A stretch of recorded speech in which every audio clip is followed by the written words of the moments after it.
ये एक ऐसा आगाज है, ऐसा आरंभ है जो जज्बा रखता है पूरी YouTube पर, पूरी दुनिया पर छा जाने का, पूरी YouTube पर क्रांति लेके आने का। लेकिन ये क्रांति तभी आ सकती है अगर आपका साथ होगा, आपका विश्वास होगा, सबका साथ होगा, सबका विश्वास होगा। क्योंकि ऐसे तो सिस्टम मूव कर ही नहीं रहा। अगर ऐसे कोई सिस्टम मूव नहीं कर रहा तो इस डायरेक्शन में एक्सेलरेशन जीरो है। Acceleration zero means we have to balance the forces. तो जब ये सिस्टम मूव करेगा, ये गाड़ी है, गाड़ी चल रही है उधर, तो गाड़ी में ही बैठा हुआ है, इसकी एक्सेलरेशन अब उतनी होगी जितनी वेज की है। याद रखें, आपके प्यार के बिना यूट्यूब पर कोई भी यूट्यूबर कोई भी क्रांति लेकर नहीं आ सकता। लेकिन मैं चाहता हूं लेकर आऊं, लेकिन मुझे आपका साथ, आपका विश्वास चाहिए। तो चलिए बिना कोई विलंब करते हुए शुरू करते हैं आज की क्लास। जय श्री राम, सत श्री अकाल, आदाब प्यारे बच्चों, मेरे दोस्तों, मेरे रिश्तेदारों और जो भी मेरे को मेरे YouTube चैनल, यानी मेरा नहीं है, ये आपका YouTube चैनल है, आपके YouTube चैनल आगाज VS क्लासेस को देख रहा है, चाहे वो हिंदुस्तान में है, चाहे वो हिंदुस्तान की किसी भी स्टेट में हो, सबको मेरा प्यार भरा नमस्कार। मैं धन्यवाद करना चाहता हूं आप सभी का, जिन्होंने कुछ ही समय में मेरे चैनल को बुलंदियों तक पहुंचाने का जज्बा रखा है। और मैं आपके सामने आपका अपना प्रोफेसर वरुण शुक्ला फिर से आ गया हूं एक नई क्लास में नया कॉन्सेप्ट बताने के लिए। उम्मीद करता हूं मेरी पुरानी वीडियोस आप बार बार देख रहे हैं और ज़्यादा से ज़्यादा सब्सक्राइब करवाइए मेरे चैनल को, ज़्यादा से ज़्यादा फैलाइए, ताकि इंडिया या दुनिया में बैठा हो हर बच्चा ये एजुकेशन, ये क्वालिटी कंटेंट देख पाए।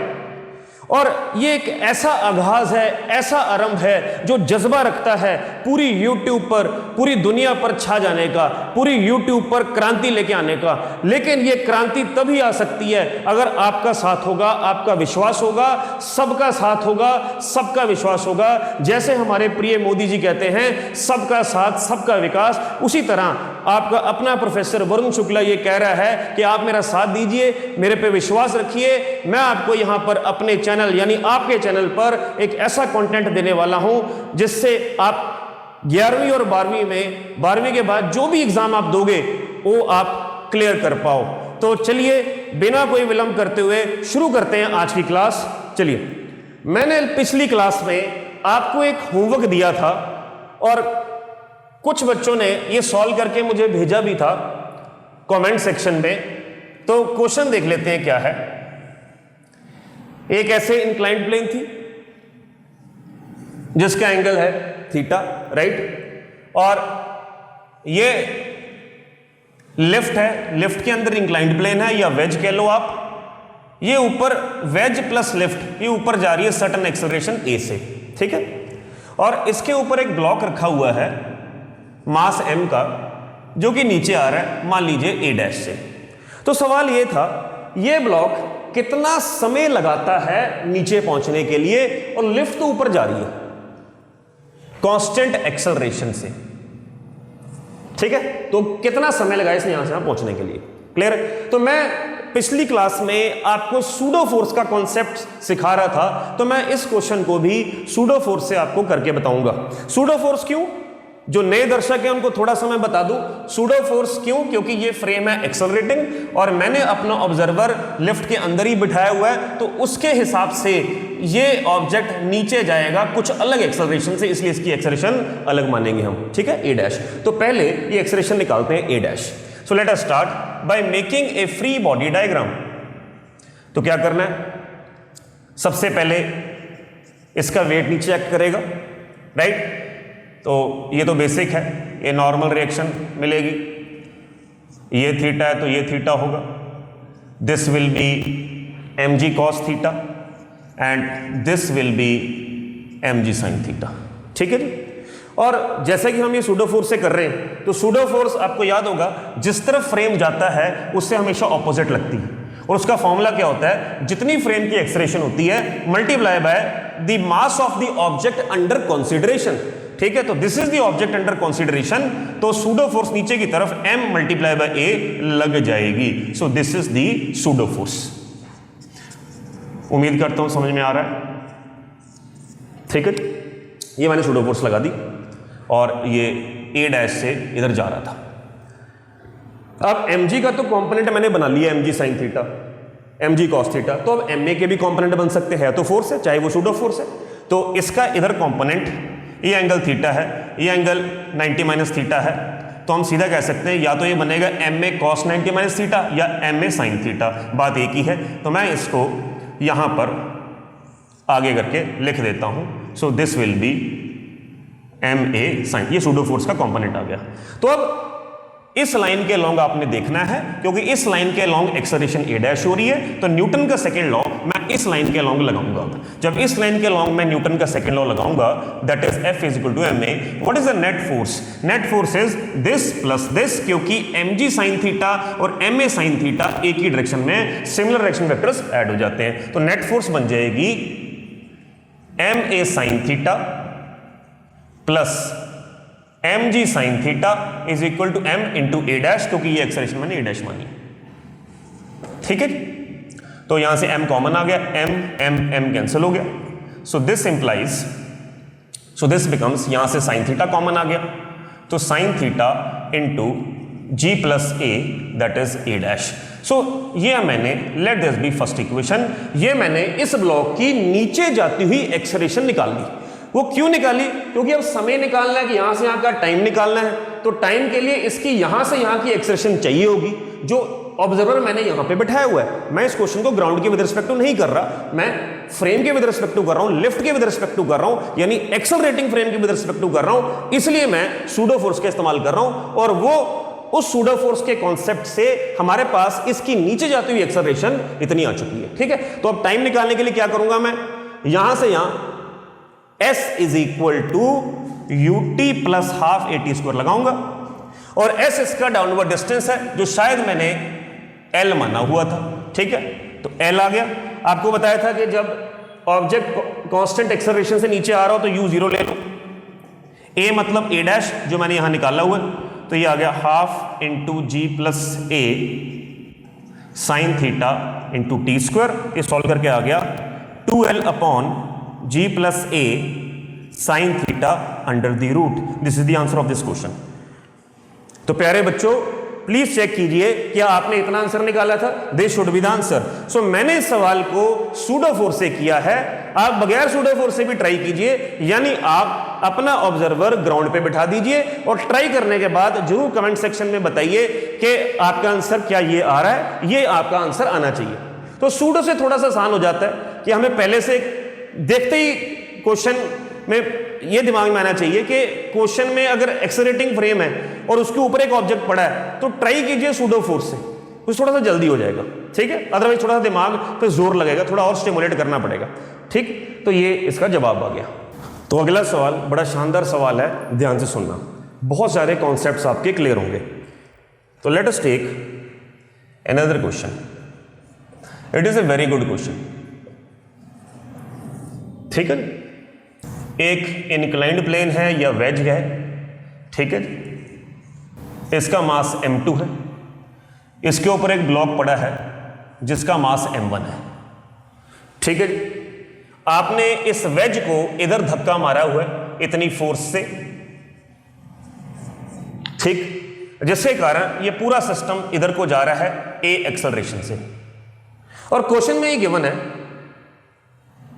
The block of mass m1 does not slip on the wedge, ये given है, so it is given to you कि आप इस तरह से इस वेज को धक्का मारते हो कि ये अपनी पोजीशन पे वहीं पे ये स्लिप नहीं करता, इस तरह से धक्का मारते ये स्लिप नहीं करता, तो आपने उस कंडीशन पर क्या क्या निकालना है, then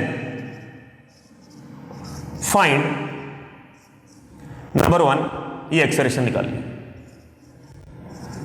acceleration of the system, ठीक है। नंबर 2 ये जो वेज इस पे ऐसे नॉर्मल रिएक्शन लगाता है, मान लीजिए n1, ये निकालना है, फाइंड n1। तीसरा, ये जो फ्लोर इस वेज पे ऊपर की तरफ धक्का मारता है n2, ये निकालना है। फिर ये f निकालना है, ये 4 पार्ट है, ठीक है। तो पहले क्या निकालना है, एक्सेलरेशन निकालनी है। दूसरे में क्या निकालना है, N1 निकालना है जो ये धक्का मारता है। तीसरे में क्या निकालना है, ग्राउंड जो पुश करता है N2 निकालना है। चौथे में F निकालना है। तो ध्यान से सुनिएगा, मेरी वीडियो एंड तक देखनी है, बहुत शानदार सवाल है। अब मैं इसमें आपको 2 तरीके सिखाऊंगा, यानी ये सवाल सूडो फोर्स से भी मैं करके बताऊंगा आपको, यानी जो मैं एक्सेलरेशन निकालूंगा ये मैं सूडो फोर्स से भी करके बताऊंगा और एक अलग तरीके से भी करके बताऊंगा। तो दोनों तरीके ध्यान से समझने, ठीक है। तो पहला part method 1, first part method 1, method 1 और यहां पे कर देता हूं method 2, method 1 and method 2। Method 1 करूंगा विद सूडो फोर्स, ठीक है। तो सूडो फोर्स के लिए एफबीडी बनाते हैं, यानी मैंने अपना ऑब्जर्वर यहां पे बिठा लेना है।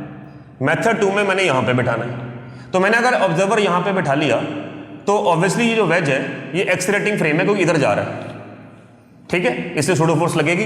तो मैं इसके विद रिस्पेक्ट टू जो इस ब्लॉक की एफबीडी बनेगी वो ड्रॉ कर रहा हूं। सबसे पहले वेट नीचे ऐड करेगा M1 जी, ये N1 जो भी हमें निकालना ही है, बाकी आपको पता ही है ये थीटा है, ये कितना होता है M1 जी कॉस थीटा, ये कितना हो गया M1 g sine theta. Pseudo force देख लीजिए, देखिए सूडो फोर्स क्या है, फ्रेम जा रहा है इधर, सूडो फोर्स इस पर लगानी है उल्टा, ठीक है। तो ये लाइन ड्रॉ कर देता हूं, तो ये लग गई M × A सूडो फोर्स, ठीक है। मेरी बात समझे। अब ये लाइन ड्रॉ कर लो, ये थीटा है तो ये 90 माइनस थीटा, ये 90 माइनस थीटा है तो ये थीटा। आप सीधा ही कैसे, तो ये थीटा होगा ही होगा। अब MA के कंपोनेंट बना लो, एंगल के साथ वाला इधर कंपोनेंट क्या बन गया MA cos थीटा, और इसके परपेंडिकुलर दूसरा सूडो फोर्स का कंपोनेंट किधर बन गया, इधर MA sin थीटा। तो ये सूडो फोर्स के हिसाब से मैंने कर दिया। Remember this is pseudo force which always acts opposite to the acceleration of the frame. The frame was accelerating like this, तो pseudo force must be opposite, ठीक है। उसकी कॉम्पोनेंट बना लिए। अब क्वेश्चन के हिसाब से मुझे A निकालना है, ये A, राइट। अब क्वेश्चन में दिया है ये ब्लॉक इसके विद रिस्पेक्ट टू नहीं मूव कर रहा, इसके विद नहीं मूव कर रहा क्योंकि इस ऑब्जर्वर के विद नहीं मूव कर रहा, लेकिन जो ग्राउंड पे बैठा होगा उसके हिसाब से ये भी मूव कर रहा होगा। क्यों? क्योंकि गाड़ी चल रही है, गाड़ी में ये बैठा है, तो जितनी गाड़ी की एक्सेलरेशन है उतनी इसकी है, तो वो बाद में बताऊंगा। तो अब क्या करना है, अगर ये रेस्ट पर है इसके हिसाब से, तो रेस्ट का मतलब होता है इक्विलिब्रियम। इक्विलिब्रियम में क्या होता है, एक्सेलरेशन 0 होती है, हर डायरेक्शन में फोर्स बैलेंस करते हैं, यानी this must be equal to this. तो हमारे पास ये M1 ले लीजिए क्योंकि M1 माना हुआ हमने M1, ठीक है M1। तो this must be equal to this M1 g sine theta is M1 A cos theta. इससे कैंसिल हो गया, तो A का आंसर आ गया G sin theta by cos theta. तो A का आंसर क्या आ गया, G tan थीटा। ये मैंने एक मेथड से पहले पार्ट का आंसर निकाल दिया। Acceleration must be G tan theta, ठीक है। मेरे को देखो इनकी जरूरत ही नहीं पड़ी, मैंने हर डायरेक्शन में फोर्स बैलेंस करनी थी क्योंकि इक्विलिब्रियम में मतलब रेस्ट पर है। तो मैंने फटाफट देखा इसको, अगर इसके बराबर करूं सीधा A का आंसर आ रहा है, ठीक है जी, है ना मजेदार बात। अब इसका मेथड 2 देखिए। मेथड 2 में मैं क्या करूंगा, मैं एक काम करता हूं यहां पे कर देता हूं। तो अब मैं बात कर रहा था मेथड 2 की, तो मेथड 2 मैं यहां पे कर रहा हूं, ठीक है। सो दिस इज मेथड 2। मेथड 2 में क्या करेंगे, अब मैं अपना ऑब्जर्वर ग्राउंड पे बैठा लूंगा, यानी विद रिस्पेक्ट टू ग्राउंड, ठीक। अब जब आप ग्राउंड पे बैठाओगे तो जब ये सिस्टम मूव करेगा, ये गाड़ी है, गाड़ी चल रही है उधर, तो गाड़ी में ये बैठा हुआ है, तो ये इसकी एक्सेलरेशन अब उतनी होगी जितनी वेज की है। पिछले केस में ये रेस्ट पर था, लेकिन वो था इसके विद रिस्पेक्ट टू, जो ऑब्जर्वर यहां पे बिठाया था। अब हम यहां पे बिठाया हुआ है, तो इसको तो इसकी एक्सेलरेशन भी नजर आएगी इधर। तो अब विद रिस्पेक्ट टू ग्राउंड में सूडो फोर्स के बिना क्या होगा, जब इसकी एबिलिटी ड्रॉ होगी तो ऐसी होगी कुछ, this is M1 g, this is theta, this is M1 g cos theta, this is M1 g sin theta, ठीक है। तब एडिशन क्या होगा, अब इसकी एक्सेलरेशन भी इधर आप मार्क करोगे, ये, सो this is the acceleration A, right. ये थीटा, ये 90 माइनस थीटा, ये थीटा। तो अब आप इस लाइन के लॉन्ग जब न्यूटन सेकंड लॉ लगाओगे इस लाइन के लॉन्ग, तो आप इस एक्सेलरेशन का एक कंपोनेंट इधर बना दोगे, तो इस थीटा के हिसाब से वो कंपोनेंट बन जाएगा a cos थीटा। तो अब इस लाइन के लॉन्ग जो फॉर्मूला लगेगा F is equal to m में, तो इस लाइन के लॉन्ग एक ही फोर्स है, that is m1g sine theta. तो m1g sine theta must be equal to m1, और इस लाइन के लॉन्ग एक्सेलरेशन है a cos थीटा। तो अब देखिए m1 से m1 कट गया, तो a हमारा फिर से आ गया g sine theta by cos theta, that is g tan theta. अब आप आराम से इन दोनों को रिजल्ट को देखिए और इस टीचिंग का आनंद लीजिए कि ये आंसर भी g tan थीटा है, ये भी है। मैंने दोनों मेथड से आपको आंसर निकाल के बता दिया है ना, शानदार बात। तो अगर आपको ये पसंद आया हो तो प्लीज घर बैठे बैठे एक बार तालियां हो जाएं, क्योंकि मेरा यहां पे जोर लग रहा है। आपको अप्रिशिएट करना पड़ेगा, कमेंट करने पड़ेंगे, मेरा चैनल ज्यादा से ज्यादा फैलाना पड़ेगा, तभी बात बनेगी, तभी यूट्यूब पे क्रांति आएगी, नहीं तो कोई फायदा नहीं। क्योंकि याद रखें, आपके प्यार के बिना यूट्यूब पर कोई भी यूट्यूबर कोई भी क्रांति लेकर नहीं आ सकता। लेकिन मैं चाहता हूं लेकर आऊं, लेकिन मुझे आपका साथ, आपका विश्वास चाहिए। ठीक है जी। तो दोनों से मैंने सेम आंसर निकाला। तो यस प्यारे बच्चों, अब अगला पार्ट देखते हैं। मैंने पहला पार्ट आपको दो मेथड से बताया, अगला पार्ट देखते हैं।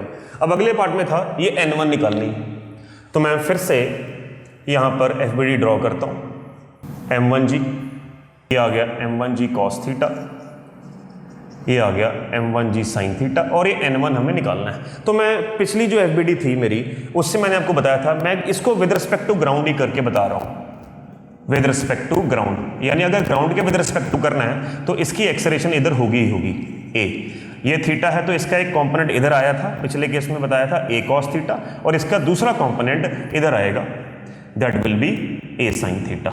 ठीक है। तो अब मैं क्या करूंगा, n1 को निकालने के लिए मैं इस लाइन के along F is to m में लगा दूंगा, इस लाइन के लॉन्ग, और क्योंकि इस लाइन के लॉन्ग एक्सेलरेशन आ रही है a sin थीटा, तो जब मैं इस लाइन के लॉन्ग लगाऊंगा F is equal to m में, तो व्हाट विल आई गेट, तो नेट फोर्स कितनी बनेगी, this minus this, that is n1 minus m1g cos theta is equal to m1 into a, that is a sin theta.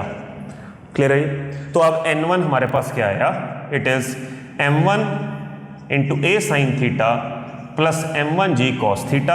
यहां से क्या common आ रहा है, लेट अस सी, m1 कॉमन आ रहा है, अंदर बचा a मैंने पहले पार्ट में निकाला हुआ है, g tan theta into sine theta plus यहाँ से आ गया g cos थीटा। अब तो ये आप सॉल्व कर ही लोगे, मैं m1g भी कॉमन आ गया, g अंदर tan थीटा क्या बच गया, sine by cos into sine plus यहाँ पे आ गया cos थीटा। तो ये बन गया m1g sine square theta by cos theta plus cos theta. ठीक है। आप एलसीएम वगैरह लो, अब बड़े आराम से आपका आंसर बन जाएगा। सो ये आप सॉल्व कर लेना। So this is how we calculate n1। देखिए ध्यान से, अब अगले पार्ट में पूछा था ये n2। अब n2 बड़े आराम से आ सकता है, बड़े सिंपल से कॉन्सेप्ट से। अगर मैं जल्दी अगर लाना हो, अगर मैं इसको सारे को सिंगल सिस्टम मान लूं, तो ये सिंगल बॉडी की तरह बिहेव करेगा। जब ये सिंगल बॉडी की तरह बिहेव करेगा तो n2 को केवल दो फोर्सेस बैलेंस करेंगी, एक m1g एक m2g। क्यों? क्योंकि अब ये और ये फोर्सेस क्या हो जाएंगी, इंटरनल टू द सिस्टम। ये मैंने समझाया था पिछली दो क्लासेस में। ठीक है। तो जो पहली बार देख रहे हैं, मेरे पुरानी 2 वीडियोस 3 वीडियोस आप जरूर देखिए, आपको समझ में आ जाएगा। बार बार पॉज करके देखिए। ठीक है। तो जब मैंने ये सिस्टम मानकर निकाला, क्योंकि ऐसे तो सिस्टम मूव कर ही नहीं रहा, अगर ऐसे कोई सिस्टम मूव नहीं कर रहा तो इस डायरेक्शन में एक्सेलरेशन 0 है। Acceleration 0 means we have to balance the forces. तो n2 क्या आ जाएगा, m1g plus m2। This is the third part. अब बचा लास्ट पार्ट f। फिर f को निकाल लो, पूरा सिस्टम मान लो। तो f is equal to m में, यानी f is equal to m1 plus m2 into a। Answer आ गया f का। तो f कैसे आएगा, m1 plus m2 into a आपने निकाला हुआ है, m1 plus m2 into g tan theta. This is the answer of last part. तो मैंने सारे पार्ट आपको सॉल्व करके बता दिए। आप मुझे बताइए, कमेंट सेक्शन पे अपना खूब सारा प्यार दीजिए, और मैं सबका धन्यवाद करता हूं जिसने मेरा चैनल सब्सक्राइब किया है, लाइक किया है, शेयर किया है। आगे भी करते जाइए। जय श्री राम, सत श्री अकाल, आदाब।